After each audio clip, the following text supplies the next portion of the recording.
The morning light in Ouagadougou fell gently across a sea of women who had traveled from every corner of Africa. Some arrived with the quiet strength of mothers who had endured too many sleepless nights. Others carried the unspoken memories of daughters who watched their families struggle through droughts, conflict, and the long shadow of poverty. As they took their seats, there was a stillness in the air that felt almost sacred, as if every woman present carried not just her own story, but the story of her entire community.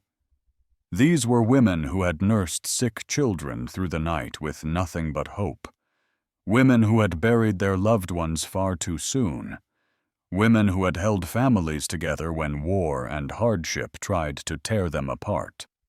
Into this room stepped President Ibrahim Traoré. He paused for a moment, looking across faces marked by sacrifice and endurance, and something shifted. This was not the kind of speech delivered out of political routine. His voice carried the weight of a young leader who has seen far too many tragedies, a man who understands what it means when a mother cannot feed her child, or when parents send their sons across the ocean with prayers instead of opportunities. As he greeted them, his words held a tenderness rarely seen in national addresses, recognizing not just their roles, but their suffering, their courage, and the invisible burdens they carry each day. This gathering was not simply a forum. It was a moment of truth. A moment when Traoré acknowledged that Africa's future does not rest in boardrooms or parliaments alone. It rests with the women who understand life at its most fragile, who know the real cost of hunger, who feel the pain of losing a child deeper than any leader or statistic could ever express. In a world where too many African families have been forced to choose between staying home in hardship or risking the sea in desperation, Traoré dared to ask a question that many leaders fear to confront. What if the continent's greatest hope has always been its women? As you listen, let your heart lean closer. If this reminds you of a mother, sister, wife, or friend who carried more than her share of life's burdens, hold that memory gently. It may help us understand why Traoré believes the strength of women could reshape the destiny of an entire continent. The gathering in Ouagadougou was unlike anything Africa had witnessed in recent years. Inside the hall, women sat shoulder to shoulder, united not by politics, but by a shared history of struggle and an unbroken desire for dignity. President Ibrahim Traoré began by honoring the daily sacrifices women make, not in abstract terms, but in a way that acknowledged the intimate realities of their lives. He spoke of mothers who wake before sunrise to prepare food with whatever they can find, of women who work the fields under harsh heat only to return home and continue caring for their families, of grandmothers who raise entire households when younger parents are forced to migrate. He reminded the audience that behind every African success story stands a woman whose strength often goes unseen. For many in the room, these words felt like the first time a national leader had spoken their truth aloud. As Traoré spoke about the pain of migration, the atmosphere changed. The room grew quieter as he described the images he had seen of young Africans lying lifeless on foreign shores, carried in by waves after failing to cross the sea. These deaths did not occur because the youth lacked ambition or discipline. They happened because opportunities were stolen from them long before they ever stepped onto a boat. When Traoré said that no mother should lose a child to the ocean, A few women wiped tears from their eyes. They knew this pain too well. Some had lost nephews, cousins, or neighbors to the same dangerous routes. Others had watched entire villages empty as young people left behind families that needed them. These were wounds that statistics could never measure. To make his point clear, Traoré shared the story of a woman from northern Burkina Faso who lost her 19-year-old son while he attempted to reach Europe. She told him she had prayed every night for his safety, even though deep down she feared the truth. When his body was found weeks later, she said she did not blame God, nor the sea, but the circumstances that left her child feeling he had no future at home. Traoré used her story to show that these tragedies were not isolated events. They represented a broader failure of leadership, governance, and unity that had pushed African families into despair. His words carried the weight of a continent searching for a path forward. Transitioning from grief to responsibility, Traoré stated with clarity that Africa's greatest struggle is not foreign influence, but internal division. He said Africans do not speak with one voice, that jealousy and distrust weaken nations from within long before any outsiders arrive. The audience responded with murmurs of agreement, because many had witnessed firsthand how political rivalries, ethnic differences, and regional tensions tear communities apart. Traoré insisted that without unity, no development program could truly succeed, and no foreign power could be meaningfully challenged. This was the core of his argument. The battle for Africa's future begins in African hearts, African homes, and African communities. He then turned to industrialization, emphasizing that Africa must stop exporting raw materials and start creating its own industries. He explained that women are naturally positioned to lead this transformation. They manage finances with care. They protect resources instead of wasting them. They show patience in labor that men often avoid. And most importantly, they understand the value of building stability, because their families depend on it. The hall erupted in applause as Traoré announced planned programs to provide water access, processing centers, and financial support for women in rural areas. For many, this was the first time a leader had directly tied the survival of the nation to the empowerment of its women. As the applause settled, Traoré spoke about trust. He said, "When a woman borrows money, she uses it responsibly. She invests it in her family, her crops, or her business."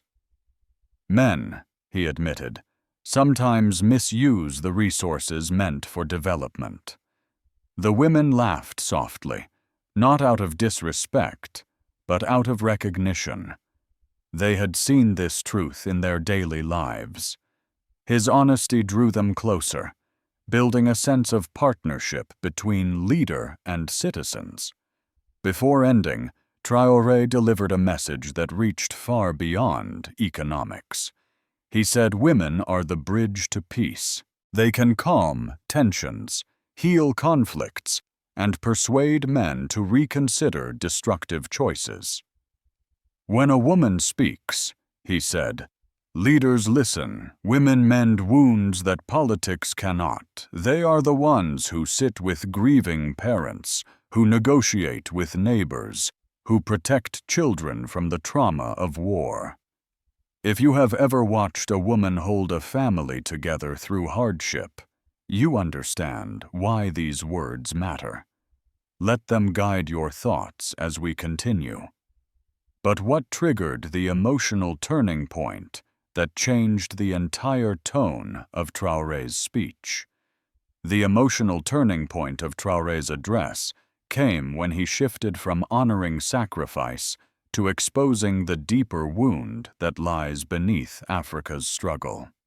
His tone grew heavier as he described the silent suffering carried by women who watch their children grow up in conditions they did not choose, but were forced into. He spoke of mothers who tuck their children into bed, knowing they have only one meal to offer the next day. He spoke of women who wait at the edge of their villages, hoping to see loved ones return from journeys they may never finish. The room fell into complete silence, the kind of silence that happens only when people feel their own story being told out loud. Many lowered their eyes. Some held the hands of the women next to them.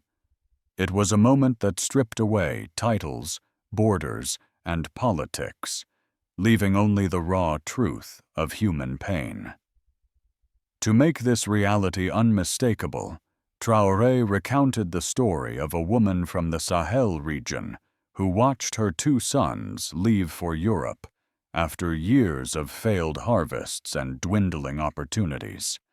She had begged them to stay, believing that something would change, believing that God would open a path. But one morning, she awoke to a message that her eldest son had not survived the crossing. She said she never cried in public. She held her grief inside because she feared if she started crying, she might never stop. When Traoré finished retelling her story, several women in the audience wiped tears from their cheeks. Some were grieving their own losses. Others feared they could one day suffer the same fate. It was here that Traoré delivered one of the most honest confessions ever heard from an African head of state. He said Africa's greatest battle is not against foreign powers, but against itself. He admitted that division between African nations, between ethnic groups, between political factions, has caused more harm than the interference of outsiders. This truth, spoken plainly, carried a weight that forced everyone in the room to reconsider their understanding of Africa's challenges. A few women nodded slowly. Others whispered prayers under their breath. His words did not accuse the audience. They called them to something higher, something noble, something urgent. The reaction was unlike anything seen at previous continental gatherings. Some women rose to their feet in agreement. Others placed their hands over their hearts. Many felt seen for the first time by a leader who did not pretend the road ahead would be easy. Traoré spoke of jealousy, distrust, and political pride as barriers that must be broken if Africa wants real change. He urged the women to become the healing force that men have failed to be. He said mothers understand unity better than politicians because they know what happens when a family is broken apart. They know that division does not destroy nations first. It destroys children. At this point in the speech, the energy in the hall shifted again. What began as a gathering of respect became a movement of shared responsibility. The women in the audience began responding not as spectators, but as partners. They understood the depth of the crisis. They understood the weight of the mission. Their applause grew stronger with each sentence, not because they were impressed, but because they felt called. A woman from Ghana later said that the speech felt like a mirror held up to every sacrifice African women had made across generations. Traoré continued by highlighting how women have historically played the most stabilizing role in African communities. They mediate conflicts in families. They settle disputes that arise during planting seasons. They negotiate peace between neighborhoods. They guide emotional healing after violence. He explained that if women can mend broken families, then surely they can mend a broken continent. This idea stirred something deep within the audience, a belief that their influence extends far beyond their homes, far beyond their villages, and far beyond the limits society has placed on them. If you have ever seen a woman bring calm to chaos, or watched her hold a family together through uncertainty, then you understand why this moment mattered. Let that memory stay with you as we move forward. As the applause slowly faded, Traoré looked across the hall one last time and issued a challenge that would reshape the rest of his speech. If women are called to unify Africa, what will be the cost, and who will stand against this transformation? If the vision laid out by President Traoré were to take shape, Africa would face a transformation deeper than any economic plan or political reform attempted in recent memory. The consequences would touch every layer of society, beginning with the ordinary families who have suffered the most from instability. In many rural regions, women already form the backbone of agriculture, producing as much as 70% of the continent's food. Yet they often work without access to reliable water, modern tools, or financial credit. Traoré's commitment to build processing centers, irrigation systems, and financing programs for women represents more than an economic strategy. It is the chance for families to break free from generations of vulnerability. A woman who once depended on unpredictable harvests could now control her own production, her own income, and her own future. For countless households, this shift would mean the difference between sending a child to school or watching them leave home to search for work they should have found in their own village. The civil impact extends beyond economics. When women gain stability, families gain stability. Communities that once fractured under pressure could begin to heal. Crime tends to fall when young people have opportunities. Migration slows when hope becomes local instead of distant. Conflict becomes less attractive when families experience security and belonging.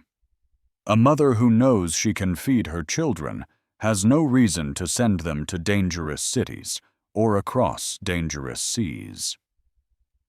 These changes might seem small compared to the continent's larger political challenges, but they have the power to alter the emotional landscape of entire nations. One example comes from a small community in eastern Burkina Faso, where a group of women used microloans to start a cooperative for processing shea butter. Within 2 years, they created enough income to keep their sons and daughters in school. Before the cooperative, 4 young men from the village attempted to migrate to Europe, and only 2 survived the journey. After the cooperative's success, the families said no young person had attempted to leave again. The community regained something more valuable than money. They regained hope. Traoré's programs, if expanded across the country, could multiply this impact thousands of times over. Politically, empowering women could reshape the very structure of governance in Burkina Faso and other African nations. Women have long played informal roles as advisors, counselors, and mediators, but formalizing their influence would challenge the entrenched power networks that have dominated politics for decades. Local leaders may resist losing control over resources. National elites may fear the rise of a more transparent, community-centered leadership style. Foreign companies that benefit from the export of raw materials may object to industrialization that keeps value inside Africa rather than overseas. These tensions could grow as women take on more visible roles in economic decision-making. For the government, this transformation demands courage. Supporting female-led industry requires reallocating funds, enforcing new regulations, and standing firm against groups that profit from the current system. But the political risk is matched by political reward. Nations with strong, economically empowered women are typically more stable, less corrupt, and more resistant to foreign manipulation. In the Sahel, where insurgency and conflict have torn communities apart, a stronger civil foundation could undermine extremist recruitment. Young people who see a future at home are far less likely to be drawn into violence. Women, who often understand the early signs of community conflict better than men, can warn leaders before tensions escalate, saving lives that might otherwise be lost. This societal shift could also create a new kind of political unity. Traoré argued that Africa suffers not from a lack of resources, but from a lack of trust and shared purpose. Women, whose lives are built around connection and cooperation, hold the cultural authority to bridge these divides. If they succeed, the political map of Africa could begin to reflect a more unified identity rather than fragmented national interests. Regions long plagued by rivalry might find common ground through economic partnerships led by women. Nations previously divided by distrust could begin to build alliances based on mutual benefit rather than competition. If you have ever watched stability return to a home simply because a woman refused to give up, then you understand the power behind this vision. Let that understanding guide you as we consider the global consequences of such a transformation. Yet no change of this scale comes without resistance, both at home and abroad. And the world's most powerful nations are watching these developments closely. If Africa truly begins to rise through the strength of its women, how will the United States and its allies respond to this shift in power and influence? For the United States, developments in Burkina Faso and across the Sahel are not distant regional events. They are strategic signals that could influence global security, economic stability, and the balance of power across Africa for years to come. Washington has long viewed the Sahel as a fragile corridor where instability fuels terrorism, mass migration, and the expansion of rival influences. When President Traoré calls on women to lead Africa's next industrial wave, American policymakers hear more than a motivational speech. They hear a potential shift in the region's long-term trajectory, one that could reduce the very vulnerabilities the U.S. has spent years trying to manage through military partnerships and humanitarian programs. If African women begin driving sustainable industries, it could create economic strength that stabilizes communities and reduces the appeal of extremist groups. A young man with a stable job at home is far less likely to be drawn into conflict. A child with access to food and education is less likely to flee across borders. This aligns with long-standing U.S. interests, which prioritize security and economic development in regions susceptible to chaos. At the same time, Washington may view this movement through the lens of global competition. African nations building local industries, reducing raw material exports, and increasing self-sufficiency could loosen historical economic ties that once favored American and European interests. Greater stability may mean fewer leverage points for foreign influence. Allies in Europe may feel similar concerns. For decades, many European industries have relied on Africa's raw materials and labor dynamics that benefit their economies. A shift toward women-led industrialization challenges those patterns. It keeps value inside Africa rather than exporting it abroad. This could alter trade relationships and force Western corporations to reconsider their long-standing profit structures. Meanwhile, countries like China and Russia are watching closely, seeing opportunity in Africa's renewed push for independence and unity. China's influence through infrastructure investment and Russia's growing security presence in the region may intensify competition. If women become central players in shaping national economics, global powers will have to adjust their strategies, recognizing that Africa's path forward may no longer follow old assumptions. As you reflect on these developments, consider what it means for the world when families become stronger, when communities gain independence, and when nations rise through the steady hands of women. These shifts can change not only Africa's future, but the global landscape we all share.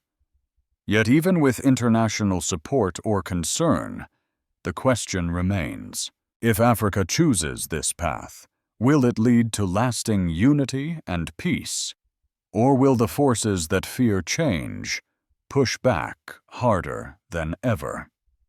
President Traoré's message does not fade when the applause ends. It lingers because it speaks to the heart of a continent standing at a crossroads.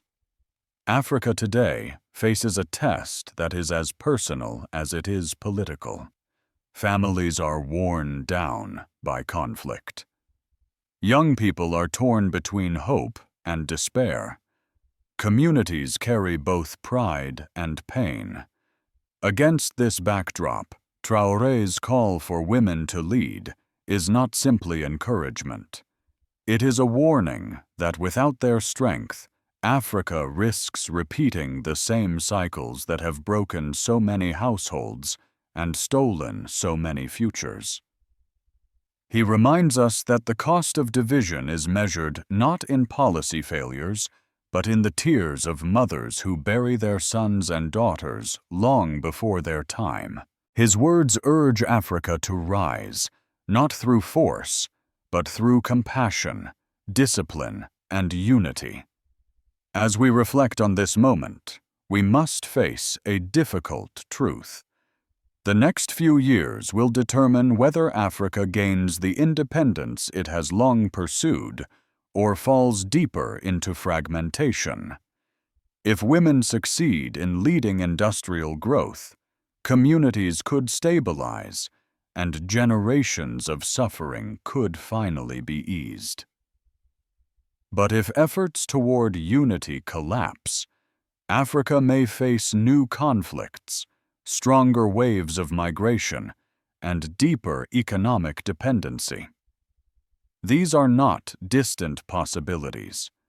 They are the reality waiting on the horizon. The question before all of us is whether the courage of women, combined with the leadership of nations willing to change, can overcome the obstacles that have hindered progress for decades. If African governments fail to support this movement, the consequences could be severe. Extremist groups may regain strength. Political rivals may widen their divisions. Foreign powers may exploit vulnerabilities for their own gain. But if women are empowered, Africa could experience one of the most profound transformations in modern history. A continent once defined by struggle could become a symbol of resilience and renewal. It is a future that depends not only on policies, but on the choices made in homes, communities, and hearts. As you consider this story, take a moment to reflect on your own values. Think of the women in your life who held families together through hardship, whose faith did not break even when circumstances tried to crush them. If this message stirs something within you, let it guide your thoughts long after the video ends. Every voice that reflects with sincerity becomes part of a larger conversation about dignity, justice, and the possibility of a better world. May God bless Africa, strengthen its families, and sustain everyone who carries hope for a future built on unity and peace.